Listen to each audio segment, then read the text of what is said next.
Welcome to the Fighting on Film podcast, the podcast all about classic and obscure war movies, from the Normandy landings to the days of chivalry and swords. If it's been captured on film, we're going to try and cover it. I'm Robbie of RM Military History. I'm Matthew Moss of Historical Firearms and the Armourer's Bench. As you'll know, Fighting on Film and Warfare Media partnered up to give our listeners a huge discount on high-quality Cold War posters. But now there's more. Warfare Media also offers clothing and the chance to order OP4 DPM camouflage uniforms. Support the podcast and use the code FOF20 at checkout for 20% off your order. Don't delay, visit warfaremedia.net today. Hello, welcome back to Fighting on Film. Now this episode is the Patreon pick episode, and if you've read the name of the title of the episode, or you're indeed a supporting cast member, you'll know the film this week is 1989's The Iron Triangle that beat out Mr. Bob, a Congolese sort of mercenary movie. The Attack on the Damned, was it The Damned of the Attack? What, like a really weird... Yeah, it was an Italian Euro movie, war feature. And Midnight Clear, and it was neck and neck for a while, wasn't it, with Midnight Clear? I was surprised. I thought Midnight Clear was going to clinch it. Me too. Maybe we'll save that one for Christmas, because it's a Bulge movie. Oh, a festive treat for everyone there. Well, actually, maybe we'll do Festive Foth this year and do some war movies that tackle Christmas, because there are a few. You know, Who knows? You've got Joix Noël, the Great War movie. You've got Merry Christmas, Mr. Lawrence, which has Christmas in the title. It's nothing to do with Christmas. And very little else, yeah. And Midnight Clear, and I'm sure we could find another one. So, Matt, give us a hypnosis of the Iron Triangle before you cavalcade into cast. So, Iron Triangle follows 2 points of view. It follows both a captain with the US Army, and then also a Vietcong point of view. And the two plots kind of run concurrently, side by side, interspersing one another. Mm-hmm. The two protagonists come into contact in numerous different ways during ambushes and battles and clearance operations.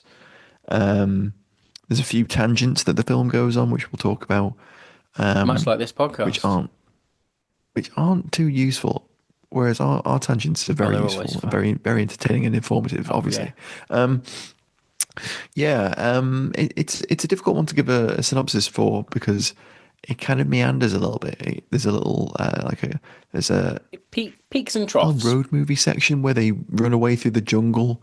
There's a little bit of an Apocalypse Now vibe, trying to be a little bit stoked occasionally, and then we've got interesting sections which fall a little bit flat at times with the Vietnamese point of view. Yeah. But we'll get into all of that. Right, on to cast. So this week, our lead is Beau Bridges. Beau was a child actor from the late 40s onwards. Of course, he was the son of Lloyd Bridges, brother of Jeff. Huge list of credits, lots of TV movies, big movies. But we'll stick to his more military-orientated films, as always. He was in one episode of Combat in 1964. Come on, the Combat Club! I knew you'd like that. He was in one episode of 12 O'Clock High the following year. Yeah. The Man Without a Country, a TV movie about a 1800s US Navy sailor. Oh, wow. Who was sentenced to sail around the world on a US Navy frigate from 1973. And Henry Fonda's in that, I think. Or no, it wasn't Henry Fonda. It was Robert Ryan. Robert Ryan, yeah. Sounds quite madcap, that.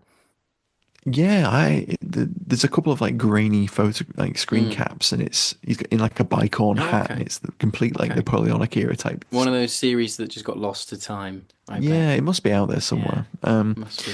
1978, he appeared in the TV adaptation of Four Feathers with a really stacked British cast, which included Simon Ward, Harry Andrews, and Robert Powell. Oh, incredible. We could do a Four Feathers. That sounds like one for Four Feathers Four month. Feathers February next year. There we go. It's got to be done. In 95, he played Nixon in a TV movie called Kissinger and Nixon. He was also in the comedy Second Civil War, 1997. I love that film. Good film. I know, you've mentioned it on the show that before. And Canadian Bacon. Really good. Oh, Canadian Bacon's fun. Bacon's a good one. Yeah. they're on. I think we're actually on the pinnacle of making that reality, aren't we, at the Probably. moment? Yeah. Then we got Gerald Landry in Stargate from like 2005 to 2008. He was in Stargate SG-1 as Landry. And then he's had a host of other like TV and film roles ever since. Still working, Yep. still out there. Incredible career running from the late 40s right through Oh, they're a to the proper present. powerhouse acting family, aren't they? The Bridges. Yeah. Yeah, Gosh. yeah. Then we got Haing S. Ngor. I probably slaughtered that pronunciation, I'm afraid, but he plays Colonel Tuong, who's an MVA officer attached to the Vietcong. He's a Cambodian actor who was originally a member of the Cambodian army as a medical Oh, officer, wow. and he was captured by the Khmer Rouge, and he was imprisoned, and he had to feign that he wasn't actually a doctor, and he was just a lowly conscript Yeah. to escape. And he apparently escaped to the US in about 1980 as a refugee, and became a actor. There's a theme of getting out of Asia with the Yeah, actors, there isn't is. there? There is with a couple of these cast members. And sadly, was shot in 1996 by an LA Oh, gang. my word. But some also say it may have been the Khmer Rouge Ooh. taking retribution. He appeared in Killing Fields in Good 1984, film. for which he won Best Supporting Actor I Oscar knew for I that recognised him. performance. I knew I recognised him. Yeah. Yeah. That's his breakout and his biggest picture, I think. He's in one episode of Miami Vice in 1985. Yes. Yeah. He was in Love and War, a TV movie in 1987. He was in Eastern Condors, a kind of East Asian merc movie. Yeah, we watched a trailer earlier, didn't we? And it looked good. Where the US Army hires some Vietnam, South Vietnamese veterans to go back into Vietnam and destroy some equipment before the Bit uncommon valour. Vietnamese find it. Yeah, a little bit. He was also in Vietnam War Story: The Last Days in 1989. 2 episodes of the Vietnam War series Channel Lake in 1989. He was in Last Flight Out, a 1990 movie about the fall of Saigon, and the scramble to get on the last Pan Am flight out of Saigon.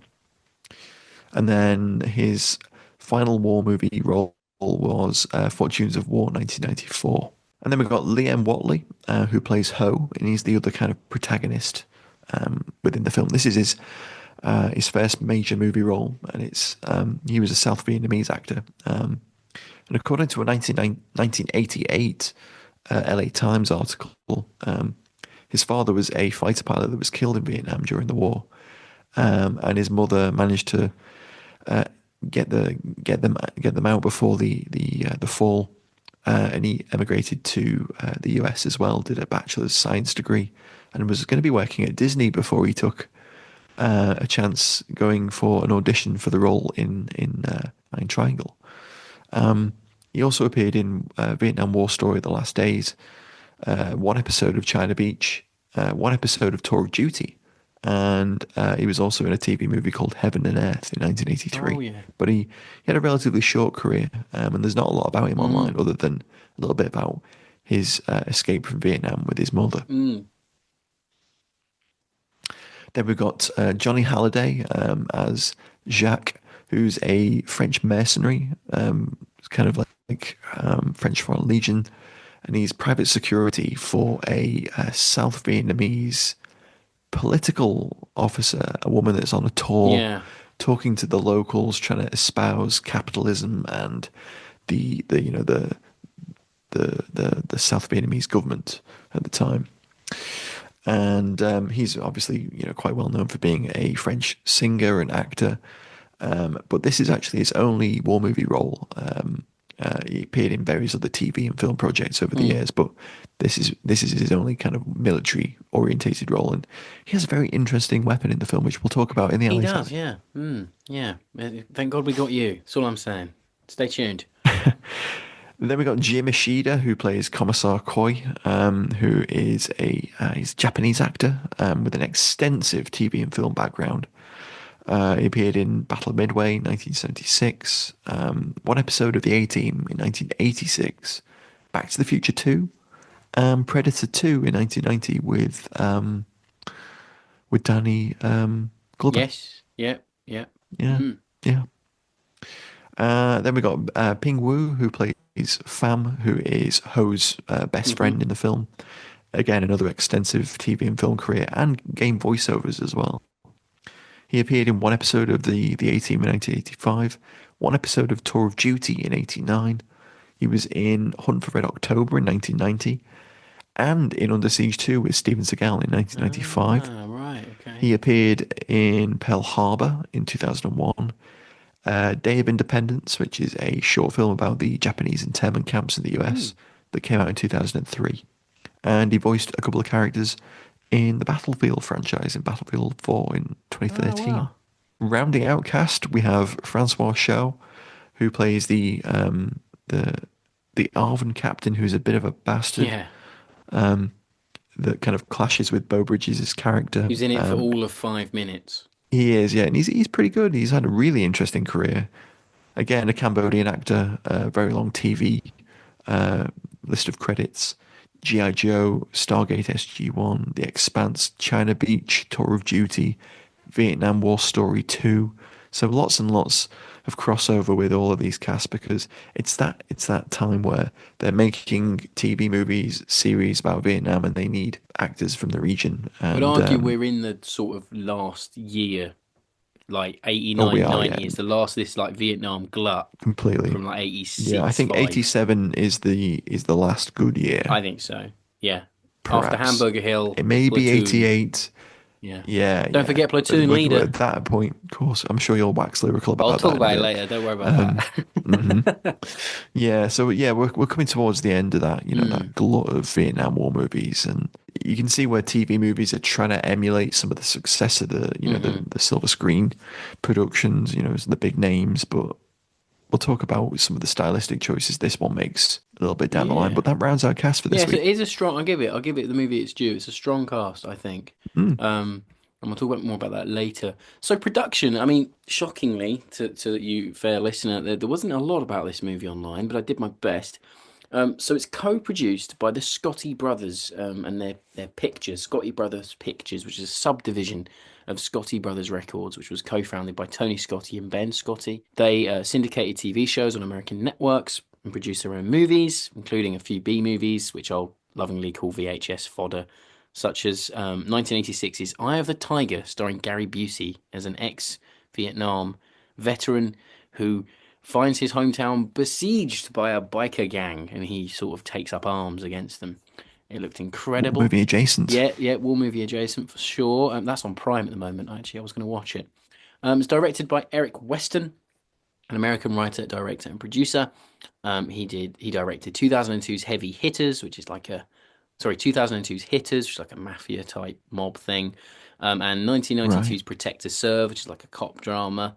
Co-written by Marshall Drazen, John A. Bushelman, and Larry Hillbrand, whose collective credits include 1988's Crackdown, 1961's Sniper's Ridge, which Bushelman actually directed, I think. It was either Bushelman or Hillbrand, and Die Harder, The Making of Die Hard 2. Quite an interesting mix of projects there. It's filmed on location in Sri Lanka and around Sarawak in Malaysia in 1988, utilizing locals as extras, which I found out from a review that I read from Empire magazine. However, that's not the retro review this week. No box office take or budget for this available, but it came out on VHS quite quickly. There's a lot of old VHSs of this available online. I think it was one of those ones, stick it in theatres for a bit, get it out on VHS and make our money back kind of affair that was sort of going on, in that sort of VHS's golden era. Released on January 24th, 1989 in the States. And onto the retro review, which is from good old Roger Ebert from February the 3rd, 1989. And I've truncated. I'm going to say loved it. Oh, I don't know. He didn't mince his words, did old Rog. Right, so he says the Iron Triangle depends heavily on coincidence for its plot, and the ending is less than convincing. But the episode involving the American POW and his captor is effective. Unfortunately, it's surrounded by scenes that seem phoned in from other movies, including a subplot including a beautiful South Vietnamese propagandist and her French bodyguard and lover.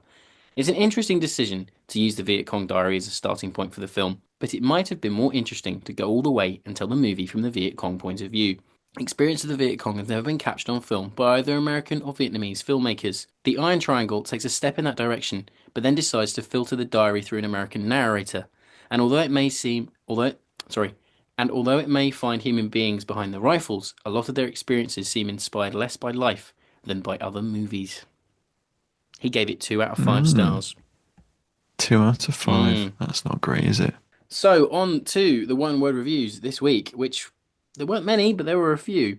I think this is another movie that's kind of been lost to time almost. Overshadowed, for sure. Overshadowed, I would say, yeah. We had Adam Christian who said forgotten. 80 Bond put anti-war. We had Tom who put a shrug emoji. Commander Krill put such an underrated film. And Ian Simpson who said never seen this. So it was, you can always tell with the one-word reviews how a movie's kind of been received. And that is, I think this one's a little bit forgotten. It's indicative. And I think that brings us on to this week's Alley Tally.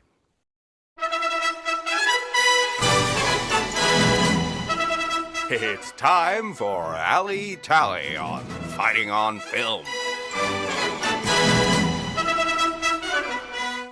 Go on, Matt. I know you're dying to talk about the Sterling. Come on. Yeah, it's weird, isn't it? Isn't it weird? Very ahistorical. Strange. Yeah, it's an interesting B plot, C plot, I would say, to the film. Yeah, it's shoved Johnny in. Halliday is the private security for a South Vietnamese political agent, I guess. She's like a speaking tour of the villages. Something like that. Yeah, yeah. Who's also sleeping with, and they're basically in the film to get killed by Ho and his friend, aren't they? That's their main, They kind of want Ho to prove himself, don't they? Because he's like young and raw, and I think they do it to prove himself again, even though he's there's a little bit of interesting political intrigue within the VC plot line of the film, where Ho kills some of Bowbridge's men at the beginning of the film, takes a Thompson submachine gun. Yep.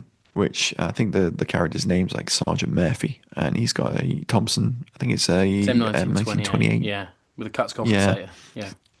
Yeah, and the top-mounted charging handle. Mobster version. Yeah, for Yeah, the earlier, and a Slung M16 as well. So that's alley points. Very alley. Very alley. And there's a nice little scene where Ho captures that and takes it back to the VC camp, and there's a bit of an argument about because the Commissar wants to take that and use it as a propaganda piece, and Ho's like, no, I want it because I've captured it. Mine.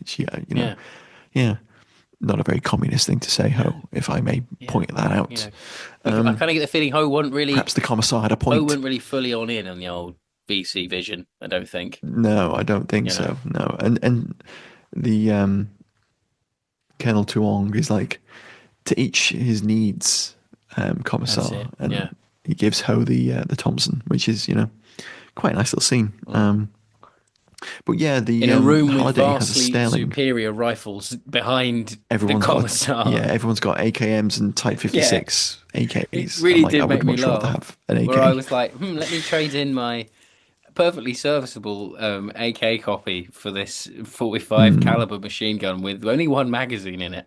Let's just do that. It's probably 30 years old at that point. Yeah. But I will just jump in quickly and say that Thompson was used quite heavily by the VC early on, and by ARVN and by American troops who would capture them and use them. So having one in there is a nice addition. And I looked and definitely not out of place. One of them says, I've got it written down. He goes, "It's a fine weapon. One I've not seen one before." And I was going, well, you would have seen one. They were like littered around, the American. Yeah, it would have been cooler if he come over and gone, I've not seen one of these in a long time. Yeah, but then I thought, well, Ho himself is 17, so he would have been born in like 1948, 49. So no, I mean the Commissar. Oh, the Commissar. Sorry, older, yeah. But I was thinking of the age of these troops. It kind of makes sense if they haven't seen Thompson, I guess. I do some thinking. I was like, that makes sense. But yeah, nice to see a Thompson in an arm film, because sometimes they're not in them, which is cool, and especially from it's a nice inclusion. Definitely. But yeah, the other submachine gun in the film that we were talking about, the Sterling, is a bit of an anomaly, but I think we can put it down to Halliday's character is basically private security, so he can pick what he Well, wants. they've got to give him Former something French that Foreign doesn't Legion. look like all the other guns in the movie. You know? Yeah, yeah, and he kind of just walks around. Yeah. He murders someone with it, and then that's And it. Malaysia being is Malaysia a former Commonwealth country? Well, yeah. So Malaya and Of Sarawak course. Yeah. saw a lot of British Yeah. operations, obviously during the confrontation and the Malayan emergency.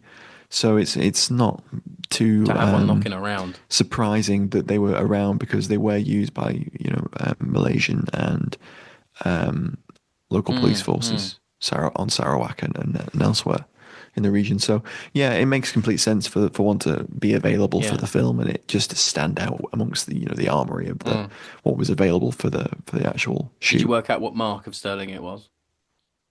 It's probably a Mark IV, I would imagine. Cool. It could be the semi-auto Mark VI, Right. because you never see him fire it in automatic. For and it might be long-term listeners, you'll know why Matt knows all this. But if you're a new listener, Matt wrote a book on the Sterling. It was his first ever book he did, and he's like Encyclopedia Sterling. He knows everything about it. So it's incredible, and we rarely get to talk about them on the show. Actually, to my shame, I never mentioned Iron Triangle in the section where I talk about media appearances of the Sterling you in the might book. not have known. I didn't. I didn't. It's a very rare one. Yeah, did he get fired once? I think he shoots a guy once with it. Yeah, he shoots. Yeah, there's a chap in one of the meetings where he puts. The chap's like saying, "Oh well, the Vietcong, sorry, have promised us land." Yeah. And the lady's saying, "Oh, we promised you land as well, but we'll give you the title papers." And he's like, "What do papers mean to us?" And he kind of like just sits down, shuts up. But she gives Halliday the nod and like, "Finish him off later." Yeah. Troublemaker there. Yeah, and he goes and shoots him in like near a little shrine. Johnny Halliday is a pro South of Vietnam enjoyer in that movie. Yeah. Yeah, yeah. And he gets killed by Ho in a hand-to-hand fight by what I can only describe as a 1907 sword bayonet. Yes. Quite an Very interesting cool choice of knife for the cool. film. It's been cut down like a little trench knife. It's cool, isn't it? That was cool. So if I'll jump in and talk about some of the other things that I saw, if that's okay. There's a lot of typical American kit on show here. It's not bad. I mean, from what I assume, the movie is set around 1968 because they mentioned Tet Offensive, so kind of has to be. They do, yeah. We'll be back post-Tet. Yeah, Okay. exactly. Mm-hmm. The GIs have got third pattern uniforms, M56 webbing, M69 flak vests. They're a little early, to be fair, but it is the more common sort of movie flak jacket that we've It's a Vietnam trope. A massive Vietnam trope. Still wearing them on patrol in 68. A little bit. You do see them not really on patrol because they overheat you. It's a bit of a 50-50 on whether you would. More of a marine thing as well, wasn't it? Kind of, yeah. Yeah, a little bit too. But no, by the 1969 flak vests, they were being a lot more commonly seen. There was a few earlier flak vests that were worn before that. Go back and listen to our episode on Ceasefire from 1953 for I did a really good rundown of flak vests in that. But there's laws on show that actually get used. You don't really see a lot of laws. They do. In a couple of nice film. shots of that. Yeah. M60 as well. ARVN troops wear tiger stripe camo, which was popular with United States Special Forces teams back for SOG and LURPS. But the ARVN wore their own. They wore a lot of different camo, the ARVN. But I like the way the movie put them in tiger stripes, so it shows them. It differentiates them a little bit. And like the little 3-core patch. Yeah, nice little thing. Yeah. VC portrayed well, I think, in terms of equipment. They got their iconic black pajamas, which not everyone wore them, but it's kind of what we assume when we think of VC. Chicom chest rigs. Yeah, lots of Chicoms, a lot of different bits of webbing on show. It's not bad. No, I agree. Yeah, and then I saw a few SKS type rifles on some of the back shots, and then the Rinko Type 56 AK copies, which are stand-in, probably genuine, kind of ubiquitous 56s. The ones with a bayonet attachment, like on the barrel that flicks out. Pretty cool because they're quite commonly seen in like stock footage of Nam and running around it. I think the China flooded the VC with them a little bit. Yeah, for sure. From what I remember, there's definitely some images of ARVN Marines paratroopers, in holding them up as trophies that I've seen. So yeah, not too bad. It's common sort of American Vietnam movie fodder. This movie reminds me a lot of Tour of Duty. I get a lot of very Tour of Duty vibes from this, especially with the action sequences. But yeah, I thought it was absolutely fine. Nothing really stood out as egregious this week, apart from the Sterling, which was just a bit odd. It kind of works. It does kind of work. Yeah. It's not. If he brought it with him, it kind of. There's no. There's canon to be had there, I guess. All the M16s are being run with 20 rounds. Yeah, that's nice to see. That's a nice addition. Yeah. There was a couple of shots where the M16s appear to have an inner barrel. Yeah, you mentioned this to me. They've got the classic bear cage A1 flash hiders and 604, I think they were, or 603, I think, Colt model, and there's almost like it's projecting through the bear we cage. Thought it could have been some kind of. At one point. I thought it might have been a blank adapter or something. Yeah. Blank adapter or some sort of I don't know. Yeah, but they all look fairly legitimate. They all look they're not pretty authentic. Sporters. I think they are actually M16s. No. Yeah. This guy's a Huey that flies around, but it's in a weird color scheme that you wouldn't have seen in Vietnam. It's like a shiny dark jungly green, kind of almost like camo-y pattern, which I assume it must be a local one. You see a lot of those. Oh yeah, probably local military. Nice to have it though. Absolutely.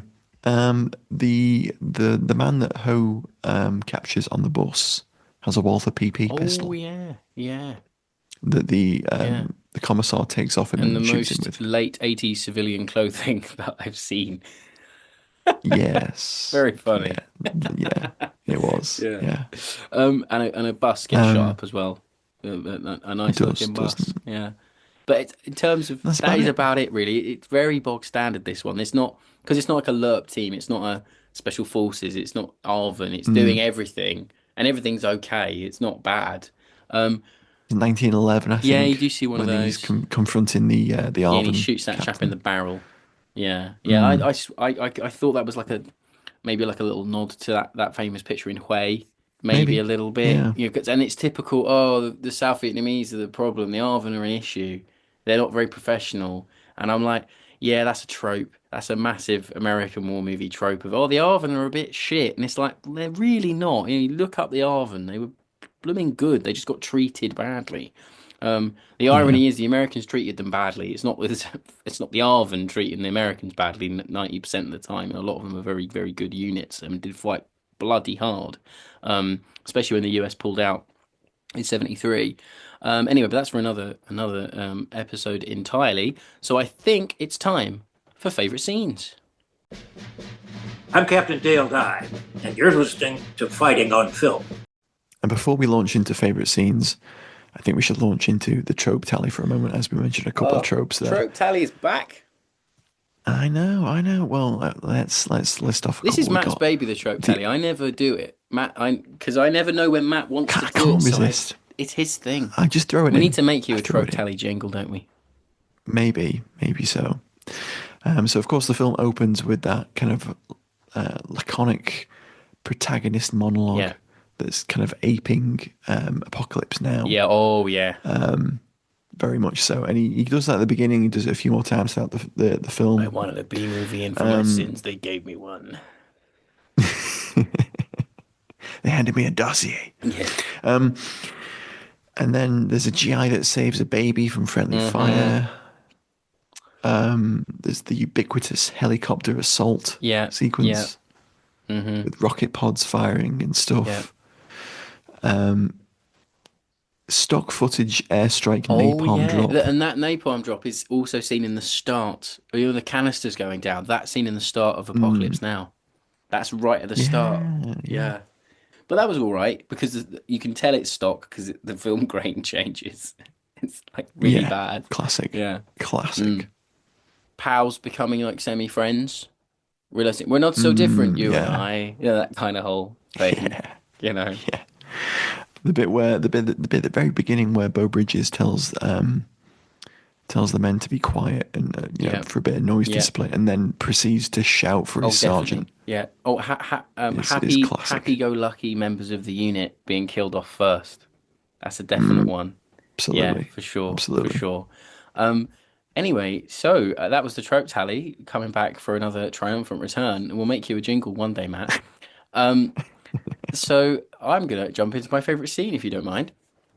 Go for it. I was going to ask. Yeah, so my favourite scene is kind of linked to my final thoughts, but so I think the film's at its strongest when it's showing the VC as a genuine thing and not just enemies to be shot at. And it's something that isn't Yeah. really tackled by Western depictions of the Vietnam War. We Were Soldiers does it a teeny bit, but they're not really fleshed out. Very little Tour bit. of Duty tries at times, but it's not very good. Ho and Koi and their power struggle is really interesting, like the way they approach the war, their methods, their kind of ages. Um, well, I really like the part where the VC group have this kind of in jungle sort of like theatre performance. They're seeing someone's doing some dancing, and then they all get up and sort of Yeah. have a little sort of impromptu kind of. It's not really stand up, but they're like, you know how I'm saying it. They get up and say some funny things, but it's all kind of poised politically. So they make some jokes about the Chinese and like their involvement to the cause. Some funny things said, and it feels real. It shows the audience that the VC are just more than there than sort of cannon fodder for the main cast to shoot at. I like how it shows the Yeah. political structure, the ranks, the ages, and it's just showing the VC as an actual force. Something that was structured. They did have tactics. They did have an overarching plan. They weren't just, yeah, they would come out of the trees almost and hit you like that other trope of they're in the trees, man. Like they do that, but they did have a grand strategy. They did have a battle plan. Tet isn't a thing that you just make happen. It's a methodical, very well thought out thing that happens. If you read Mark Bowden's book on Hue, like the way that the VC orchestrated the attack on that city is, we don't think of the VC like this, and I think war movies in their way have kind of belittled the Vietcong as a force over the years. They are a lot more than just this ambush force that come out of the trees, like I've mentioned. And I think the movie is at its strongest when it's doing that. And then I'll talk more about where they go with it a little bit later on. But for me, that those early scenes with the VC are some of the strongest parts in the movie because I agree with Roger Ebert in that when the Americans are on show, it's very typical. You've seen it all before, but when the movie's showing you the other side, it's good, but then it doesn't fully commit to it. But I'll get back to that in a bit. But that was my favourite scene because it characterised our enemy force for a change. In a Vietnam movie, that is rare. So that for me, There's a lot to be said for that. It does try. I like the interaction between Ho and Pham, his friend. Those scenes are quite good, and it's nice to see that from a Vietnamese perspective. But at the same time, they're falling into those same classic war movie tropes of, they're talking about their lives before the war, and all that kind of like very cliche dialogue is there. yeah. Talking about girls and that kind of thing. My favourite scene is Beau Bridges going ham in the river ambush. Oh yeah, he does have a bit of a action hero moment. Where he goes a bit Rambo. Yeah, it's quite funny. He I quite isn't liked really it. in it for as long as you'd think. He brings just enough to it, I think. We'll talk about this in a moment. With Yeah, I have more final to say in thoughts my and final such, thoughts about this movie than I do anywhere else because it's a really interesting. Yeah, no, I agree on that too. Yeah. The assault on Mitang is quite not nice. bad. It's got good scale to it. M60s, laws, RPGs. There's some mortars being fired, buildings getting blown up. There's helicopters flying about. Yeah. Good scale. Yeah. There's a really nice tracking shot with a handy cam at one point as well through the village. There's a good bit where and some extras stop and like look to go to shoot, and then one of the other actors who's wearing like a cap, he must have been like a coordinator on the ground during the shot, but he stops them and tells them to move. And then they hit their mark and then they start firing. It was quite funny. But it looks good in the movie. But I went back and watched. I was like, oh, they're definitely not doing what they're meant to be doing here. Like, because the guy moves and waves them on really quickly. Yeah, it kind of sits within the chaos Yeah, of it the does situation, work, but doesn't it's it? a But it's, yeah, funny you can little spy. thing. I know what you mean. It's I like the fighting retreat that the VC do across the river. Yeah. That was pretty cool. Not bad. And Ho sets up the M60 on the other bank, and he's letting them have it. Yeah, VC and using he gets- captured weaponry. That's gets cool in wounded. this as well. It is. It's a nice. That's something I'll talk about in a minute. But I think the use and use of captured weaponry and some of the other bits, like the inclusion of the political officer Yeah. and the performances that you talked about, all of those are nice efforts to kind of give a little bit of authenticity to the Vietnamese portrayal in the film. Yeah. Although I don't think it always hits the mark. No. But yeah, there's a lot to this film that could have been tweaked, that would have made a better film, I think. I think on that note, we're segueing. We're doing it again. As always, doing it again. Into final Every thoughts. week the listeners are like, they're doing it again. It's time to slide into final thoughts like we do every week. So this is my issue with the movie. The premise is interesting. We're going to show you both sides. We have these diaries, wherever they got them from. He does explain that. He says at the beginning, I found it on his body. Oh, he found it on his body. It doesn't say, and it leaves it vague. It's like, oh, so Ho's going to die, is he? But he doesn't. No, he doesn't. And the VC start off really interesting. They have a lot to say. But then the film can't, well, he mentioned it, but the film can't help itself from drawing from cliche, like really hard after that. It kind of goes, right, you've had your humanizing section. These people are valid, they've got more to say than your average kind of war movie villain. And then that's it. And then they kind of just drop it. And then you have the Merc subplot that goes nowhere. And that really annoyed me because it's like it's clearly the Scotti brothers showcasing the fact they've got Johnny Halliday in, which is probably getting him in to help Western audiences. And a bit of nudity is a little bit of B-movie nudity, a little bit of boob. Yeah, it's got to be in there. If they hadn't introduced that character and set it up as something that might have been a little bit more, that would have been fine. If it had just been like, okay, it's just... Yeah, I thought he was going to be in it all the way through or that's something. A plot device for Ho to kill. Yeah. And then Ho meets that girl while he's... I liked the bit where they infiltrate the village meetup. Yeah, that was good. And talk to locals who are friendly with the BC. And they get the lay of the land and stuff before they move into the village and occupy it. But yeah, that bit. Yeah, I wanted more time with the main players. I wanted more time to know Keen and his thoughts on the war, because him and Ho talk about it. It's kind of like they're kind of forced to, because the movie kind of grinds to a halt a little bit when Keen's taken prisoner and him and Ho go on this journey together, and it's good, but the dialogue isn't good enough for it to work. And Keen goes, "Oh, I'm just a soldier. My country called." It's all that duty for him. It's his job. Whereas Ho, it's more of it's for my country. It's more of a Pyrrhic thing. It's more of a grand plan. But you don't really get enough of that, which is really annoying. And then, as I've said before, it just goes into this like tour of duty, American style troops in Vietnam set pieces that you've seen a million times.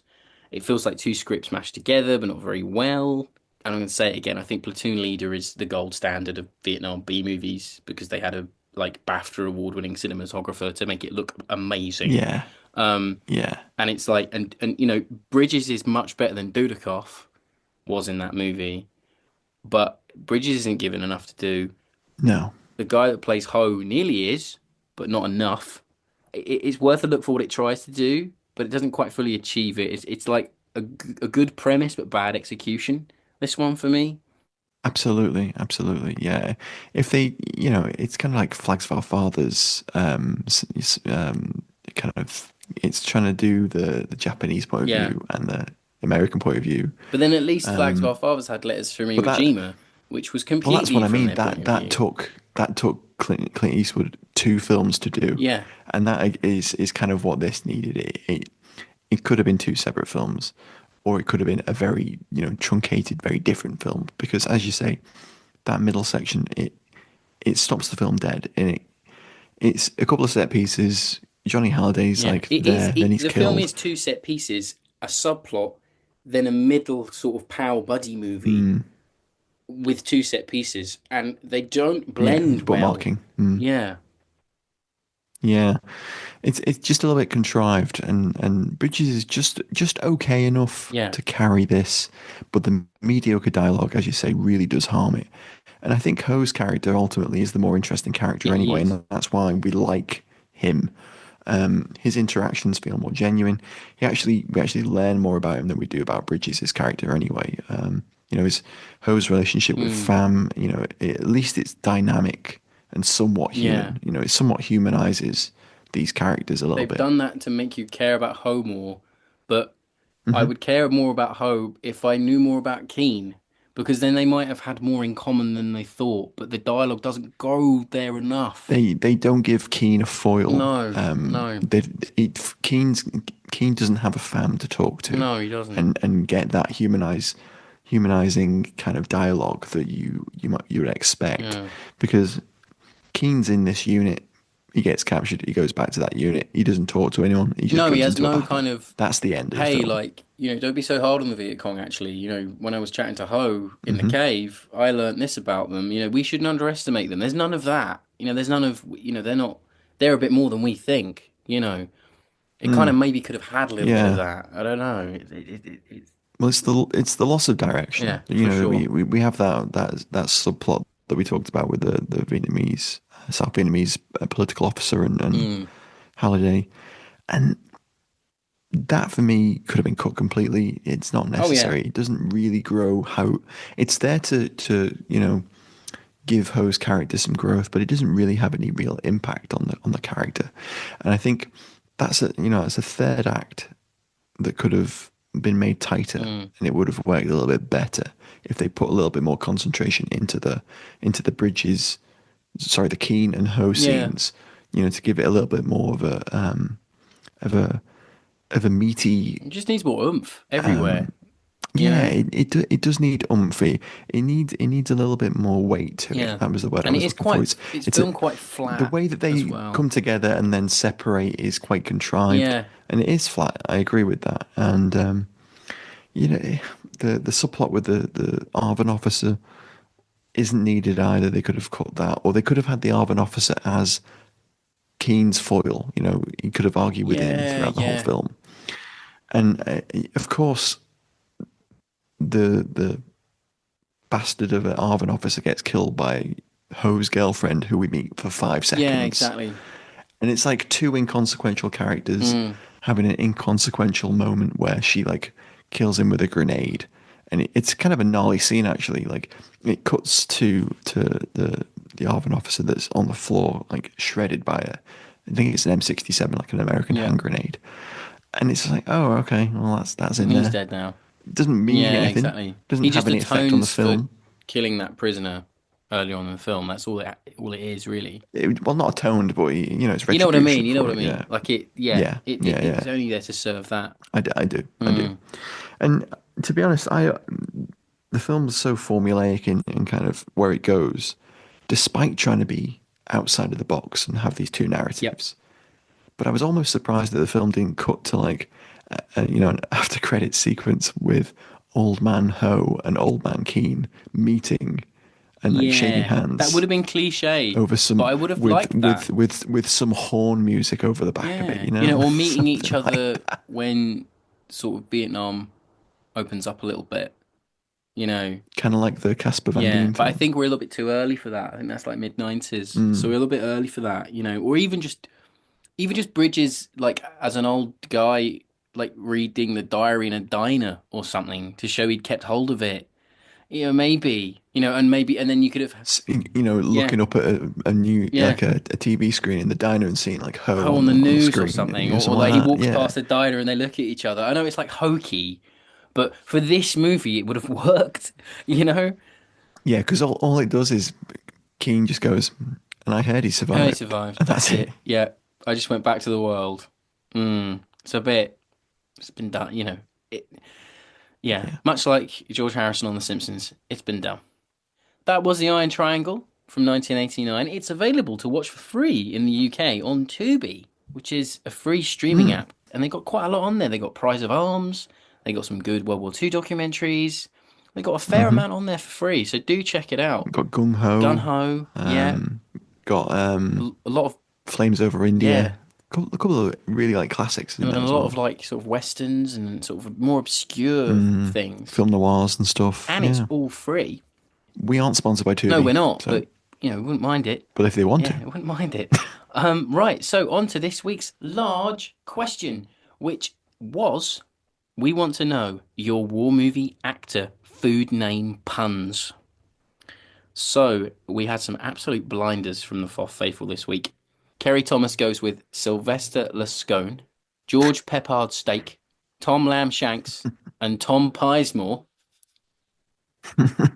Pete the Paint goes with Tom Beveridge. Brad Holloway goes Kate Winslet. Fantastic. Nice. Fantastic. Nice. Lester Jetson Bandidos. I haven't said that one in a while on the show. I love that handle. He goes Clark Bagel. Lee Van Beef. Peter Van Egg. Jason Rhubarbs. Harvey Griffiths goes with Henry Fondant. Harry Hawker says Prawn Connery. Brilliant. This is brilliant. Dan Nolan goes Edward Fox's Glacier Mints. Edward Fox's Biscuits. Yeah. James Cooper goes Percy Pig Herbert. Kenneth Charles Mann, who said this question is very Kenneth Moorish.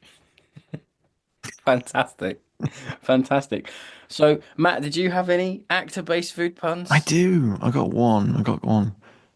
Jimmy Stewart. Oh, that's good. That's very good. It'll do. That's very good. That's nothing on what others have come up with, but I got 3 for you this week. So, one for this movie. It's food adjacent, but it's Beau Fridges. Nice. I've got George Seafood Scott. And rounding us out, because the weather's been nice, and you might want a frozen treat. I've got Clint Feastwood, the lolly, from the 90s. I know. The chocolate For our lolly, American listeners, yeah, Clint Feastwood there for you. I don't know why, but this week I just thought, you know what, let's just have a bit of brevity. Something prompted it, but I can't remember what it was. No. So thank you so much for your food-based war movie actor puns. Me and Matt were giggling to ourselves when you were sending those through. Stay tuned for next week's large question and the one-word review when they come in. And next week's film, I've got to say, we've timed this well. It's taken us 4 years to time this well. But on April 9th... Every production meeting, we go, oh, we should do that. We will be doing April 9th on April the 9th. We just had to wait to that to work. So it's only taken 4 years. It's only taken 4 years, yes. But do look out for that one when we put out the one-word reviews and the large question for that one. We're looking forward to that. Bit of a foreign film, a little bit early war, Second World War for us all, I really like that film. Oh yeah, no, Matt's been waxing lyrical on it for 4 years. I'm glad we're going to be able to finally able to do it. All that's left to say is you've been the listeners. We've been Farting on Film. Do check out our Patreon if you want to become a member of the supporting cast. Help us keep the mics on at FOF HQ. Get access to asking questions for guests, exclusive merch, and help pick the films. Help pick the movies like on the this Patreon week. pick, of course, and get yourself a fat 10% discount off the FOF shop.